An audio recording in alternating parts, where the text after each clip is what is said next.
Receiver Michael Gibbons. Thomas Harding, do you want to start us off? Michael, thanks for joining us, first of all. Problem. Yeah, secondly, the year kind of started rough for the bullpen a little bit, that first homestand, but you guys have gradually gotten things back going. What was it that got you guys on the right foot in the bullpen? It's just making adjustments, and I think it was just the first series. You had a little hiccup, and through my first outing, it was kind of tough luck having that inside the park home run and stuff like that. But pitching, we still have to come through adversity and get through it, and we've all been doing really well and helping each other out and picking each other up. You know, this team, it has started slow. There's been a lot of criticism and other things like that. It seems like in the bullpen, that's a good place to pull guys together and get them all on the same page. Who have been the guys that have done that for you guys down in the bullpen this year? Everybody takes a good part, a piece that to contribute. We have a good couple veteran guys. We have Stevenson and Bard and myself and Kinley to help out like the younger guys. And Yancey coming off a good year last year. We were trying to hopefully lean on him and him push himself and get him back to where he was at last year. And I think a big contribute to Bowden, the only lefty, kind of had going to have a lot of pressure on him to be able to help us out in the bullpen, especially getting lefties out. When guys do go through their little struggles, how important is it for them to lean on the other guys down there as opposed to kind of go into their own shell and try to fight the way out on their own all the time? That's what's the livelihood being a bullpen. You're going to have your ups and downs. It's tough. It's just a big, long year, and it's really early, and we were picking each other up. And I think we took it accountable this year, trying to succeed as a group and as a family out there. What have you learned about pitching in Denver? I know that was something you would pinpoint it as an adjustment that you were going to make this year. It's pitching, still pitching. You still got to make pitches. You still got to make quality pitches and execute pitches. The adjustments you had to make is changing your eyesight in Denver. You hear always the talks that the ball doesn't spin, the ball flies, but same time you still got to make pitches and learn your hitters, study what they're doing and stuff like that, and go out there and compete. And I think the biggest thing pitching in Denver, you still got to compete. What is the confidence level down there right now? I mean, especially after the last homestand where there were a couple of hiccups, I think in the game against the Mets, but for the most part, it's been pretty smooth lately. I think it's looking at it, all our games have been really close by only losing by 1 or 2 runs. I think that's a good way to look at it. We're not struggling. I don't feel like so. Our offense is coming around really strong, and I think we just need to hit our peak and get through the things that we've been doing. I think we're getting there, and we just have to have fun and keep riding the ride. And how have you handled this season? I know that you had your arbitration coming into the year, and if this team struggles, teams could be looking at you kind of like the way they did in Baltimore last year. How did last year teach you anything about going into this year? I don't think about any of that. I'm right now wearing purple and black, and that's the important thing I'm doing right now to worry about and my teammates. And that's the thing I'm going to focus on. I'm not focused on anything else, but besides my teammates right now. And to going forward, I'm trying to win ball games. I think we're a good team, and we're in a pretty tough division. But even though we're in a tough division, we've been putting up really good numbers and competing really well. Even the first few series, even against the Dodgers and even the Giants. So I guess the start to the year hasn't really taken away any of that confidence in this team, right? No, and all our games have been really close, and you see a lot of good things that have been going on. Everybody wants to talk about the negativity of the situation that our record, but it's still early, and still able to change everything around and go out there and compete like we've been doing the last few series. Last one for me. Who do you see down there that maybe hasn't had the biggest start, but is looking like they're turning a corner right now? We still, I'll say, Estevez is really well turning a corner, and hopefully we can get Sheffield a couple more innings and get his feet wet and get some more innings to be able to help us more and hopefully compete in the back of the bullpen. Hey, Michael, thanks a lot, man. I really appreciate it. No, I appreciate it. Thanks for having me.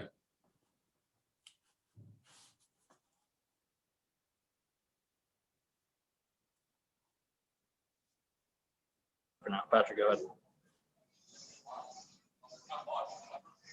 Hey, Michael, thanks for doing this. You were mentioning that it's such a long season, and for relievers in particular, there's always ups and downs.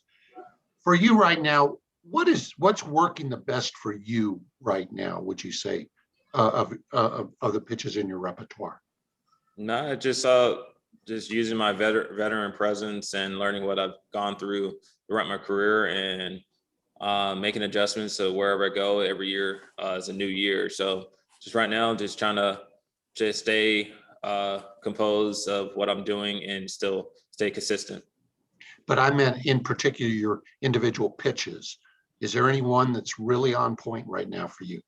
All of them, I think, is on point. That's what I mean, staying consistent and still stay on the routine that I'm on to compete. The reason I ask, and I know since we aren't there in person, last night on TV, it looked like would have been your fastball was really, really moving. And I mean, the velocity, I think you had 96, 97, was really moving and kind of dominating guys. And I just wondered if that pitch is just in a really good place right now. My fastball has always been a good place, and over years, the biggest thing I learned as pitching coaches and older guys above me always tell me when you get older, you got to start commanding your fastball and dominating with your stuff that you have. And commanding your fastball is always going to be a key of competing. For you, when your fastball moves as much as it does, is that one of the skills through the years, Michael, that you've really learned to hone? In other words, when a fastball moves so much, you got to make sure it moves in the right spot.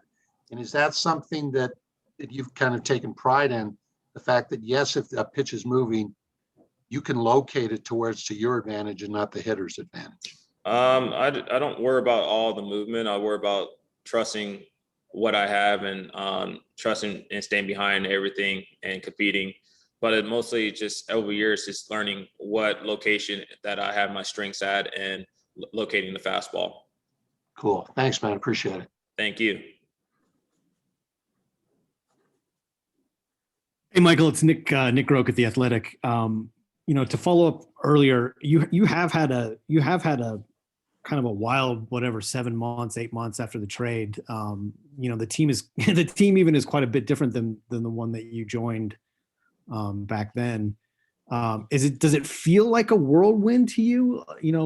Just with all of the kind of changes with the team and the front office and everything, are you having to kind of center yourself and remind yourself to focus on pitching more and more? No, not really. I focus on my guys and who I have in front of me now, and just focus on what you can control. And it's the biggest part of baseball, biggest part of what we do in the business. What we have, you can't control what's going outside and what's going on. We have a good ball team right now, and have a good pitching staff, and giving them credit. They've been really pitching really well, and just do the stuff that you can control. So can you give us a sense, and I don't mean to make you speak for all baseball players, but just kind of in general, what is life like for a baseball player when there are changes to a team kind of above you that are out of your control? Does that stuff kind of seep into the clubhouse at all? What is it like when stuff like that happens? That's, again, it's out of our control. I think we don't focus on things that it's nothing that we can do or prevent or control of. We just stay on the line, stay in our lane, and just have fun with the guys we have, and if there's changes, and we just have to make adjustments to it. Yeah, I got you. That makes sense. Yeah. Thanks, dude. You're welcome. All right, we will go to Noah and then circle back to Thomas to finish. Hey, Mychal, thanks for the time. So after the rough first outing of the year, you've had 9 innings pitched since, and you've only allowed 1 earned run. But so far this season, your changeup, you've been using it 30% more than you did last year. As last year was 20.7%. This year it's 50.7%. Is there any specific reason why you're using the changeup so much more often than you did last year? No, I just that I knew this going into this year, it was working, and don't change what is working right now. And the change is working really well.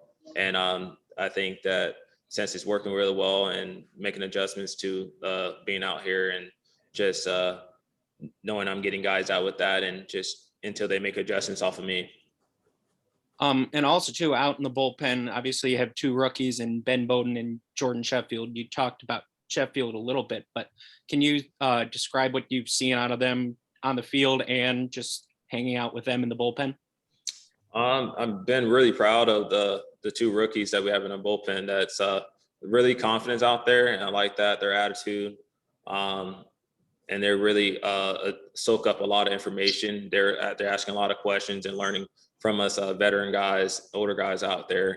And I think they're learning to accept that they're big leaguers, and that's the biggest thing of being a rookie, to accept and to enjoy that they're in the big leagues. Thank you very much. Thank you. We'll go back to Thomas to finish up. Thomas, go ahead. Yeah, I wanted to kind of go back to, you came here from Baltimore. They had looked at you as someone to help the team get to the playoffs. Obviously, that didn't happen last year, but how much of it is your role to maintain that expectation that, hey, even though we have struggled for a period of time, there's an expectation to try to, you don't accept that. You keep fighting to try to get the postseason, whatever.